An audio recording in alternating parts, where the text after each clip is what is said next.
Et moi, je connais tous les hivers à Paris, les lits de réanimation sont totalement saturés. Nous transférons des patients à Orléans, à Chartres, tous les hivers. En temps normal déjà. En temps normal. Avant la période Covid, on n'en parlait jamais. Avant la période bien sûr, Covid. on n'en parle pas, alors que nous, on en parle tous les jours. On demande des lits supplémentaires. Rien ne nous est accordé.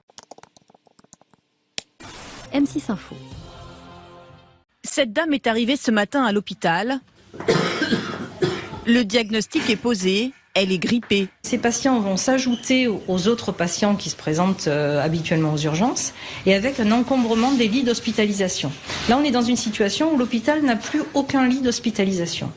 Situation inquiétante dans les services d'urgence. Une centaine d'établissements viennent de déclencher ce qu'on appelle le plan hôpital en tension. En termes simples, cela signifie qu'il n'y a plus assez de lits. Les patients sont parfois soignés à même les brancards dans les couloirs.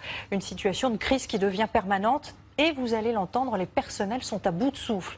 Des brancards un peu partout. Aux urgences de l'hôpital de Toulon, c'est une journée comme les autres. Et le personnel est à bout de souffle. Les urgences sont en surchauffe sur l'ensemble du territoire, avec l'hiver, la grippe.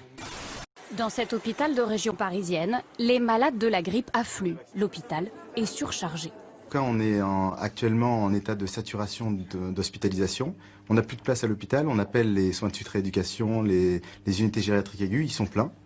Et on ne sait pas très bien où mettre ces patients-là. Aux urgences de Lorient aussi, l'hôpital sature.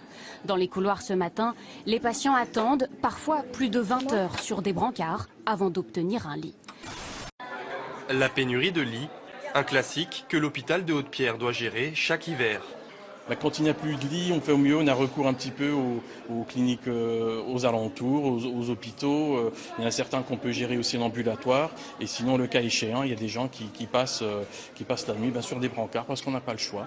Le corps médical, lui aussi, est débordé. L'ensemble du service fonctionne à flux tendu. Pas sûr que la situation s'améliore dans les prochaines semaines. La grippe n'a pas encore atteint son pic dans la région. Depuis le début de l'hiver, les urgences sont saturées. Nous, on a un ras-le-bol de ce système-là. On aimerait pouvoir soigner les patients correctement. L'agence régionale de santé a visité hier les urgences pour analyser concrètement la situation, mais aucune réponse n'a été encore apportée. Le gouvernement a mis de l'argent depuis ce début de la crise sur la table, y compris pour les professions de santé. Il y avait 5000 lits de réa, 5000 lits de réa au mois de mars. Il y en avait apparemment 25 000 en Allemagne. Ouais. Voilà, et il y en a toujours 5000. Et là, on nous dit, non mais il y en a 5000, mais attention, il y a tellement eu d'opérations qui ont été déprogrammées, reprogrammées, qu'il y en aura encore moins de disponibles au mois d'octobre qu'au mois de mars. C'est-à-dire qu'on a mis des milliards d'argent du contribuable. Le contribuable a été généreux, il a bien voulu payer ses impôts, il a bien voulu financer ça, pour se retrouver dans une situation où il y a moins de lits de réa en octobre qu'au mois de mars. Et c'est du délire. Et c'est pire que ce que tu dis, parce que en plus de ça,